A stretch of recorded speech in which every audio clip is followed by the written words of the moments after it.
Inisip ko na ito dati. Kung may superpower ako, dalawa lang yung gusto ko. Ayoko magkaroon ng superpower na tipong tangin na huliin ka ng... Ano? Pagkain ba?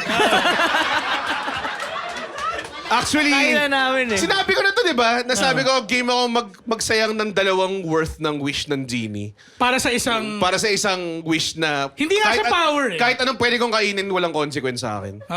Ganun. Consequence lang Kung healthy siya, maging healthy pa rin ako. Ah, wait, lahat ng iniisip masamang ko, walang masamang mangyayari sa'yo pag kumain ka ng... Kahit ano. Kunwari, kumain ako kumain bacon ka araw-araw. hotdog sa LRT trucks, hindi ka masasagasaan na LRT. Oo nga, no. Maganda rin yun. Oo nga, tama.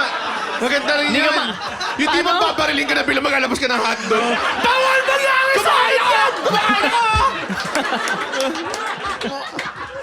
So lagi ka lang may May hotdog sa pulsa? condition, no? Ang ganda nun. May hotdog ka lang sa pulsa? May hotdog ka. Or, mas portable naman. Bakit ba hotdog? Kahit granola bar man May lang. nagtanong sa'yo, ba't ka may hotdog sa pulsa? Basta pa. Basta ba? Di mo alam eh. Demo mo, bigyan mo ng baril. Baril mo. Baril mo. Baril mo ngayon. Bilis, bilis. Teka, hindi ko makuha!